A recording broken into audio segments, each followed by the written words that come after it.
Do you ever have one of those days where you're sitting there studying for a great podcast that's upcoming and you realize, oh, you're supposed to be on a podcast right now? Well, I just had one of those days. So I hope you're ready for some unindoctrination because we got some coming to you right now. We were going to do this last night, just didn't work out. So here we are at 1 p.m. ish in the central time zone, ready to bring you some great information and ready to bring it to you.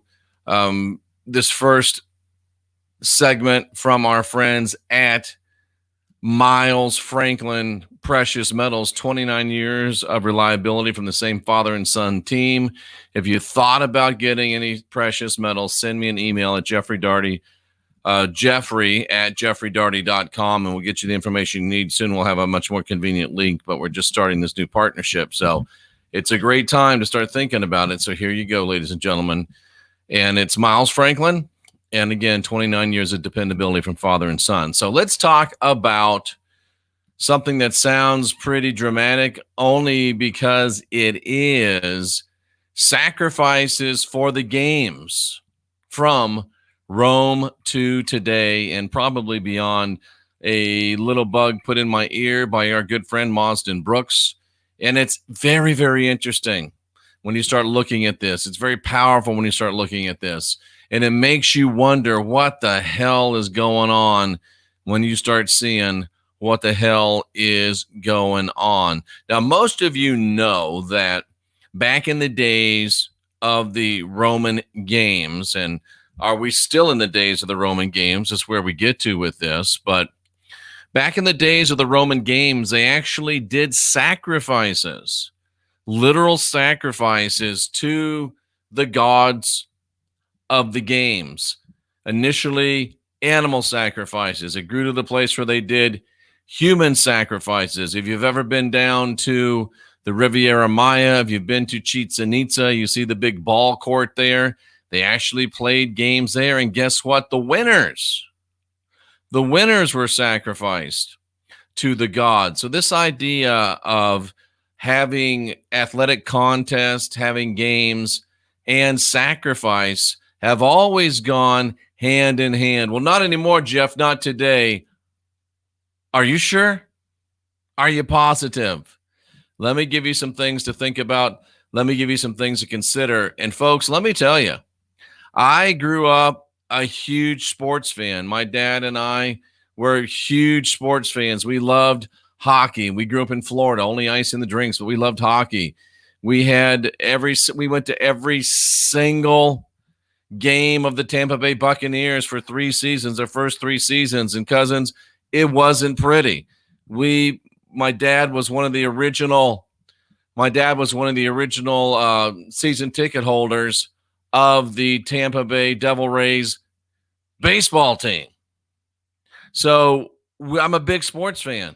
I'm a huge sports fan.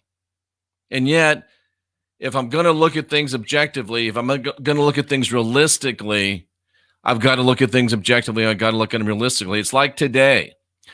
Cynthia and I like to go to the Starbucks. We like to go to Starbucks when we're in town. Pick up a Starbucks, sit down, have a coffee, but we will not go there anymore. Why won't we go there anymore? Because Starbucks has decided to allow their employees to wear Black Lives Matters paraphernalia while they're working. Black Lives Matter paraphernalia while they're working. I won't go there anymore. So it's one of those days where you realize you can't go to Starbucks anymore, but the good news is you realize that you're going to be able to tell who the real people of conviction are that say they're in the truth community. And if you see somebody in the truth community walking around with the Starbucks, you need to call them on it and say, hey, why are you supporting that when you know it's Black Lives Matter? And if you don't, you're a hypocrite, and I don't care who it upsets. It's still the truth. So I'm in that position with football, with baseball, with hockey. I've got to be asking these questions, ladies and gentlemen. I've got to be asking these questions. And here's why. Marsden sent me an email that said, hey, Jeff, do you think there's anything? That's why we don't go to Costco anymore, Shar. We ain't going with their stupid mask stuff. We're not going to go. We'll spend all our money at Sam's Club. Thank you very much. And Cynthia got into a big fight with the guy, and I'm proud of her. But anyway, Marsden said, Jeff, what about when they're building these stadiums and people die? I'm like, yeah, Marsden, maybe, but I don't know. So I started studying. I started looking. And I looked at the last 10 NFL stadiums that were built in the United States of America. I didn't even look at baseball stadiums. I didn't even look at hockey stadiums. Didn't look at anything. If that's the truth, Lionel, then I'll be left with anything, but I'll be damned if I'll be a hypocrite. So I started looking, and the first one I looked at was SoFi Stadium, Los Angeles, home of the LA Chargers and the LA Rams coming up this year. And then I looked, and it said work resumed at SoFi Stadium in Inglewood, California on Monday, 2 days after a construction worker died after falling from the roof. The LA County coroner identified the victim as Juan Becerra, a 37-year-old iron worker from Brownsville, Texas. Sorry for Mr. Becerra. That's terrible for that to happen. But that's one. Okay, one guy died at a stadium. Yeah, that's interesting. Maybe you got a point, Marsden. So I kept studying. And if you notice, that was 2020. That's the newest stadium in the league right now. And then I looked at Mercedes-Benz Stadium in Atlanta, Georgia, home of the Atlanta Falcons in 2018. And there's a lawsuit because a guy died during the building of the stadium. I'm like, whoa.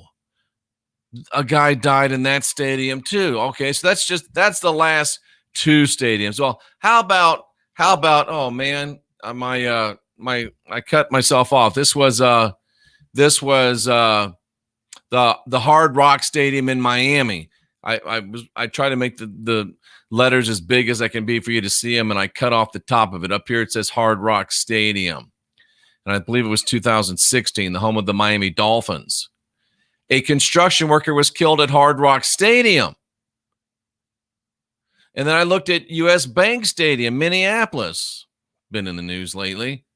U.S. Bank Stadium's general contractor and roofing company have both been fined in connection with the death of a worker.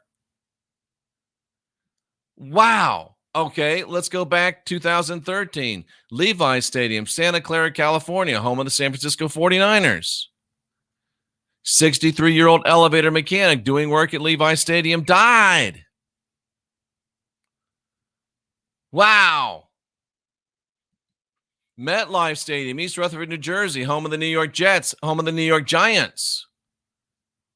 Stephen Ling died in a crunching, tire-screeching instance right at the access road at MetLife Stadium. AT&T Stadium, Dallas, Texas. Jerry World, home of the Dallas Cowboys. During the construction of the new Cowboys Stadium, at least two workers accidentally died. On Thursday morning, the facility claimed two more victims. Two workers slipped and fell while working on the roof of the massive football and entertainment venue, the Associated Press reports. Lucas Oil Stadium, going all the way back to 2009, home of the Indianapolis Colts and the NFL Combine, which we'll get to in just a minute. A worker was killed in a construction accident at the site of Indiana Stadium and Convention, but at the site of Lucas Oil Stadium. Director of the Indiana Stadium and Convention Building Authority said, folks, once is weird, twice is super weird, 3 times is really, really odd. 4 times we start to see a pattern. After 4 times, we start to see a pattern. Every single, and I forgot to put in the Raiders Stadium in Vegas. It happened there too. Every single stadium that's been built for the NFL, going all the way back to 2009. This is 2020 for those of you that aren't keeping track. Every single one of those stadiums has had a death. Has had a death associated with the stadium. All of those. That's crazy, isn't it? Tracy just says, wow.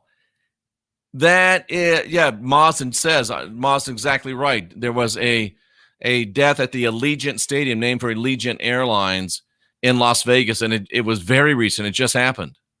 Way to go, Mawson.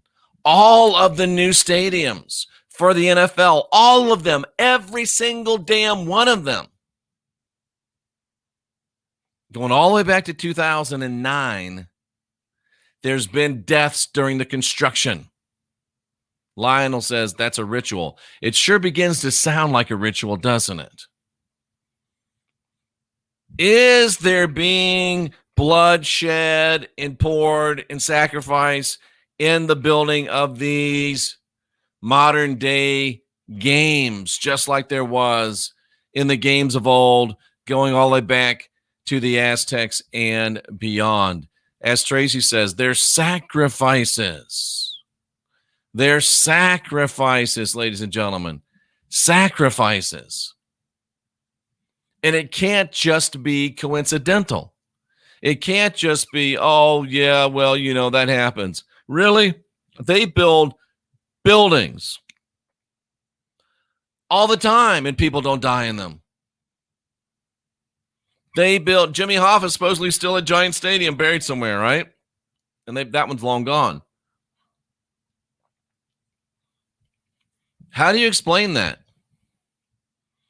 It sure sounds like a ritual to me. It sure sounds like sacrifice to me. It sure sounds like they are sacrificing to the games just like they did all the way back to Rome and the Aztecs. Stadiums are used for the purpose of rituals.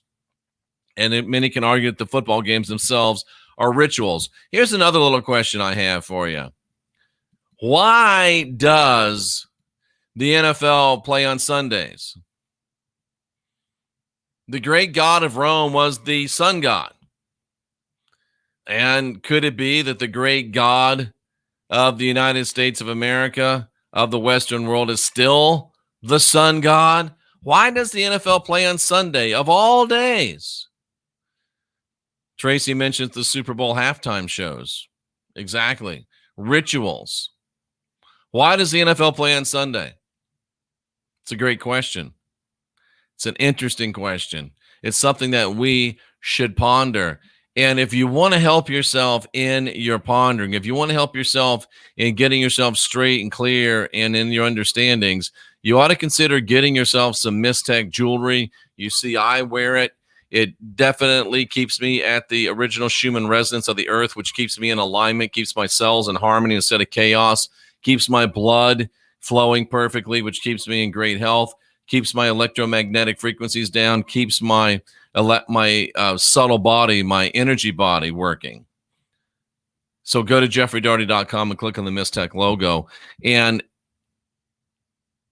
that's like Tracy put in loosh. And they do get loose. Think about these football games, 60, 70, 80, 90,000, sometimes 100,000 if it's college football, at this stadium, projecting all this energy. Sometimes it's rage towards the other team or rage towards the referees. Who do you think eats all that, man? Ooh, Imaginary Man says, do the domes collect energy? That's a great question. Sometimes it's just celebratory energy. Who eats that energy? Does it just go off? And no, people are eating it. Entities are eating it. And like Mauston says, think of the emotional energy in these facilities during events. Wow. Fool's ball, says Lionel. Why does the NFL play on Sunday? And here's another. Tariel says she hasn't had a headache in 4 weeks since she got her Mystech bracelet. That's worth reporting. Here's another question I had. Why is the NFL logo a shield?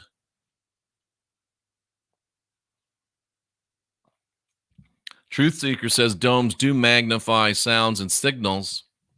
Tracy says it's a buffet for entities. Shar says worship is going on in the stadiums. They are. Why is the NFL logo a shield? Why is the National Hockey League logo a shield? The NBA logo, you really couldn't say it was a shield. Major League Baseball logo, you really couldn't say it is a shield.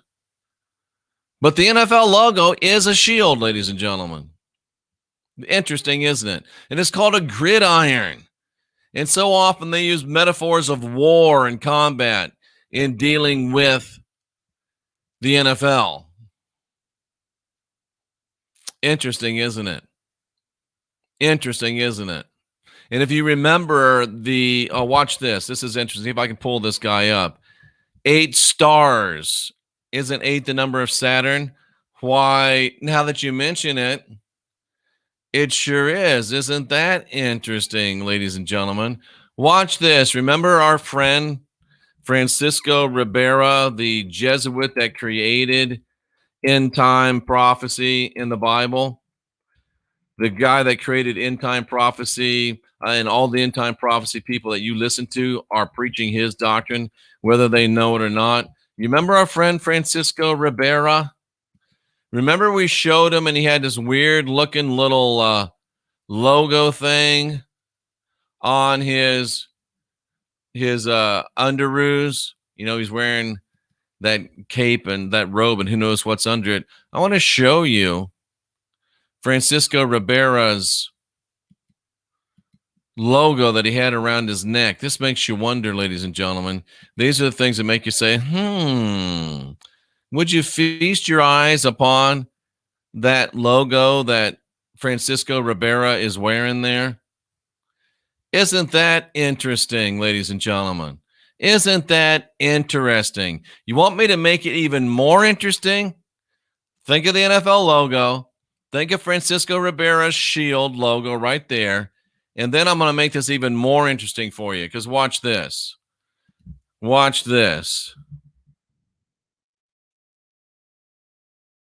And I'm surprised I remember this, but sometimes I surprise myself of how good I am. Sometimes I surprise myself of how good I am because I happen to remember this. This just happens to be the original NFL logo. Do any of you guys remember the original NFL logo? Watch this. That was the original NFL logo. That's Francisco Ribera Jesuits logo. That's the original NFL logo. And that's the original Francisco Ribera logo. Wow, ladies and gentlemen. And then this is, of course, the NFL logo today. What do you say about that, ladies and gentlemen? That's some pretty interesting-ish, isn't it? Copy of the logo of the Jesuits. How about that? How about that? Let's move on. And let me ask this question. Somebody said Pharaoh, and right on cue. Let me ask you this question. Is the National Football League nothing more than modern slavery? Jeff, what are you talking about? Well, here's what I'm talking about. It's not a Mandela effect. It's just history. 74% of the players in the National Football League are black. 74% of the players in the National Football League are black. Doesn't matter if you like it. Doesn't matter if you don't believe it. It's true. 74% of the players in the National Football League are black. And there's this thing called the draft. And these young, talented black men, they don't get to offer their services to the person that will pay them the highest. No, they get to go in a draft. They get some, can we just be plain and honest? They get some white guys, all of a particular religion disproportionately, that tell them to go into this big pot, and other white guys disproportionately of the same religion get to pick which of these black guys gets to go where. But there's more. There's this thing called the combine. Oh, combines, cotton. I'm sure that's just a coincidence, ladies and gentlemen. But there's this thing called the Combine, and it's held at Indianapolis, Indiana, in the what's the place called? It's Lucas Oil Stadium, where they had a worker die in the construction of it, and it's called the Combine. These blacks don't even get to pick their plantation; they get assigned to a plantation. Wait, there's more. The Combine used to be back in the day when you were buying and selling slaves. They'd put the slaves on the block, and you'd go around and you would inspect the slaves.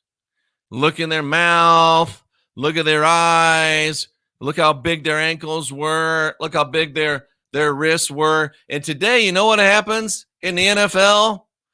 Before the draft, when you got to pick the black you want, and the black's got to go where he's picked, they have the Combine where they measure their ankles, and they measure their wrists, and they go and they run around, they do all the things. They get to pick which one they want, and they're testing them all. 74% of them are black. Oh my. So they have a slave block, only it's green and artificial turf now. And they're still trying to find the best slave.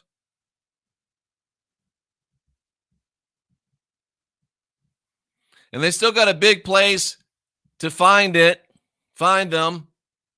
And then they get to pick and tell the slave which plantation they can go to. And then we got rookie contracts. Do you know there's a limit on how much you can make? Now, 74% of these kids coming out of college are black.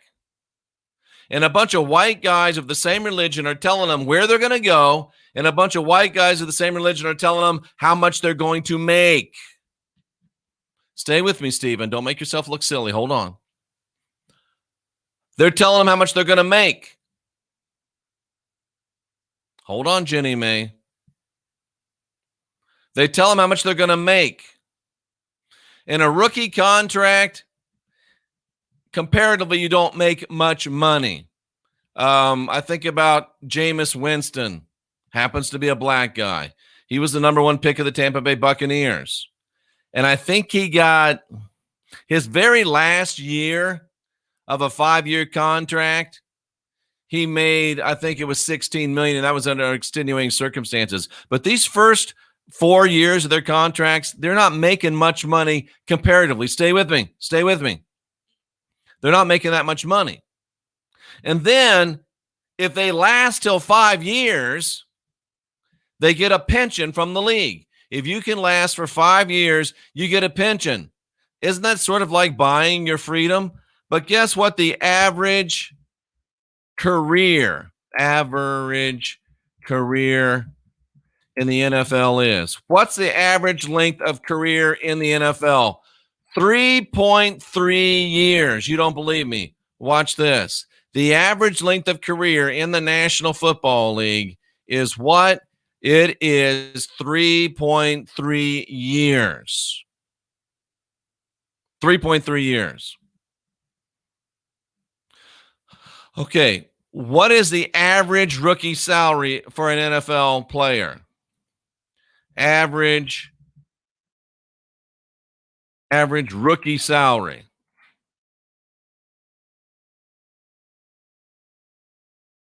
NFL. A true professional would have had this pulled up, right? Wow. Think of this, folks, and keep these numbers in mind as we go on to another part of this. The average rookie salary in the National Football League, the minimum salary is $480,000. Here's what the average NFL player makes in a season. Where is it? Give it to us. The average NFL player makes, well, give us the damn average, for God's sake. Okay.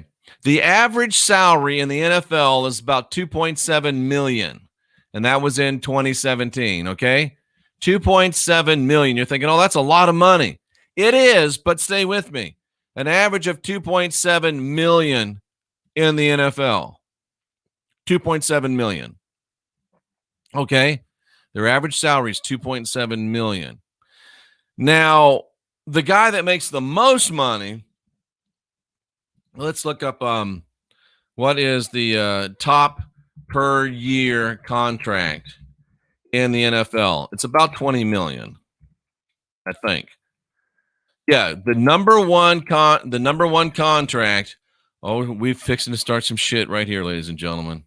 We're fixing to start some shit right here. The number one contract per year in the National Football League is for quarterback Nick Foles, who's a white guy. Eli Manning had 21 million. He's a white guy. I think this is old. Which NFL player has the biggest contract? Russell Wilson, at least it's a black guy, $35 million. Russell Wilson, $35 million, largest contract. This is brand new, April 14th, 2020. Russell Wilson, $35 million. Jeff, how can you say they're slaves? That's $35 million. Watch this. Let me show you something. And this is coming from a guy who made all of his money in sales. And in sales, you get paid on commission. How much did the Seattle Seahawks gross last year?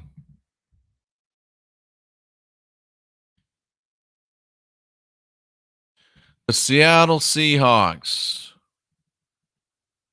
It's not going to tell me. They made probably a little bit less than the Dallas Cowboys, and the Dallas Cowboys last year made $1 billion. They got a black quarterback, Dak Prescott. What's Dak Prescott's salary right now, ladies and gentlemen? Dak Prescott's salary right now, he's on the franchise tag, which is an unusual situation. Dak Prescott's salary last year, when they made $1 billion, last year he made $2 million. This year he's going to make about 30. So let's say he made 20 for 1 year. He made $2 million last year, and the Cowboys made $1 billion. Let's say Zach was paid $20 million.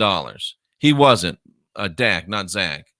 Even if Dak was paid $20 million for 1 year, this year he gets paid $30 million. The Dallas Cowboys made $1 billion. That means that Dak Prescott, even at $30 million a year for this 1 year, and those contracts aren't guaranteed. He made let's say this 1 year, $30 million. He doesn't get hurt. He gets all $30 million of it. Do you know that $30 million is less than 3% of $1 billion? The Dallas Cowboys made $1 billion, and their number one salesman, Dak Prescott, their quarterback, makes less than 3% commission. That's some bullshit right there. I would not work for 3%. You can't pay me 3% to sell for you. I won't do it. At the very least, I got to get like 8 to 10, depending upon if I'm selling a high-ticket item. Do you know what 8% of $1 billion would be? Instead of 30 million, that would be 120 million for 1 year. That's equal. That's fair. Is the NFL modern day slavery? You tell me. You got men, 74% of them black, going to a slave block.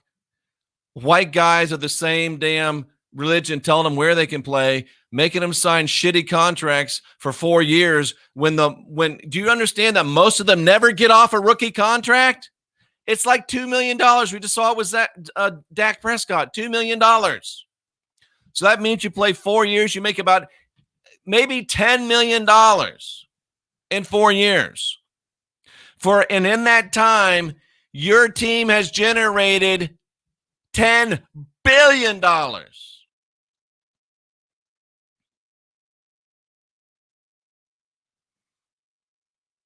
Is that slavery, or is that slavery? Wow. That's slavery. That is slavery. So not only do we got slavery, we got sacrifice at the place of slaving too. Kind of like Walmart. That's why I would never work at Walmart. That's why I was in sales. I'm not stupid. I realized, wait a second. These bitches are making this much. I want my piece or I ain't going to stay here. That's why I went into sales. Because in sales, you get what you're worth. Because the best thing about it is until somebody sells something, ain't nobody making no money. So if they can't get a guy like me that can sell stuff, then ain't nobody making no money. So I can say, I want 10%. I want 14%. Once upon a time, I started a whole new program for Marriott. The first year, they paid me 24%. They said, oh, damn, you're making way too much money. Then the next year, they paid me 14%. Damn, you're still making way too much money. They said, we're going to pay you 7%. I said, no, you're not. I'm leaving. Even though 7% would have been over six figures, I said, no, I ain't going to do it. You're ripping me off. It's not fair. I'm not going to be a slave. Wow, ladies and gentlemen. Wow, ladies and gentlemen.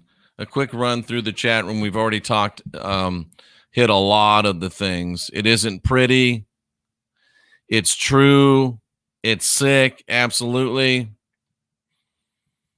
This ought to make you think about whether you want to watch the NFL anymore, in my opinion. Is the NBA included? Absolutely, ladies and gentlemen. What's the percentage of blacks in the NBA? What percentage of black players NBA? What do you say? Is it 87? Oh, isn't that interesting? I think that's low. This says 75%, same as the NFL. I don't know about that. But anyway, 75%. 75%. At least the NBA is making more money, but they're still not making a commensurate amount of money. Interesting. Interesting. So you could say the NBA is also a slave market. And Tariel says, my line, thank you so much. The truth don't care what you think. The truth don't care what you think. There's been deaths at soccer stadiums too. I'm sure it goes across sports, Tracy. I'm sure it goes across sports. Whew, wow. What is up with this place? Absolutely. It's a sacrifice. They find even skeletons that they didn't know that died. It's sun worship, says Brenda Smith, playing on Sunday. She's absolutely right.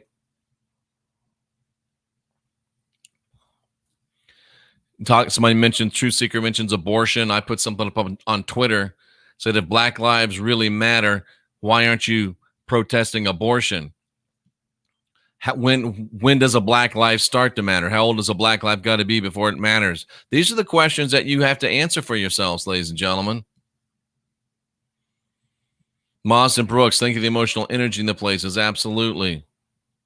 It's a buffet for entities. They feed off the crowds. 8 is the number of the hexagon on the South Pole of Saturn. There's 8 stars on the NFL logo, and there didn't used to be. Now there's still 8. Now there's 8 stars.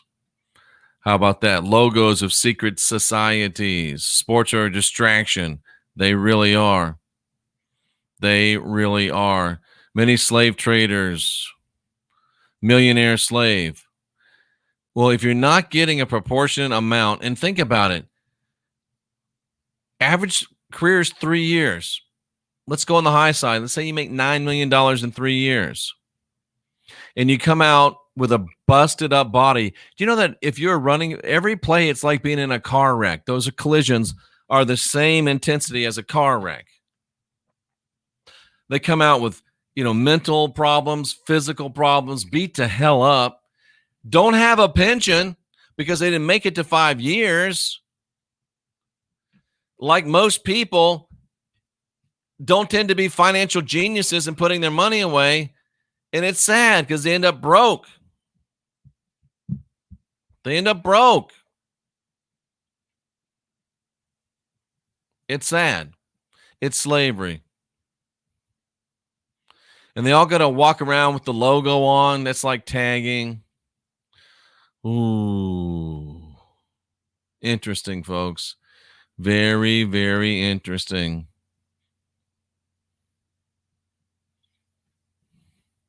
People love the UFC. Yep. So there you go, ladies and gentlemen. What about the sacrifices at these stadiums? What about what the NFL is doing to its players? Interesting stuff, isn't it? Interesting times in which we live. Well, that's all I got for you right now. But I'm working on something else for hopefully later this evening, maybe tomorrow. And we're going to have a cousins conclave as well on Sunday. And I think Cynthia may be joining. Stuff to think about, ladies and gentlemen. Stuff to think about, ladies and gentlemen. The main thing we got to think about is that we're divine, we're sovereign, we're free. We don't have original sin. We got the spark of divinity within. And we don't have to go and bend a knee to somebody else's savior because we don't need salvation. All we have to do is keep asking questions. But that's only half the job. Then we need to question answers. We need to question answers. That's how we unindoctrinate ourselves. And once you get unindoctrinated, you got to prepare yourself to lead because we're the last generation of real humans and we got work to do. I salute you for being here, seeking after truth. My best to Tracy Dyer and our great moderators, and for the lovely Cynthia. We remind you that it's time for us to get busy.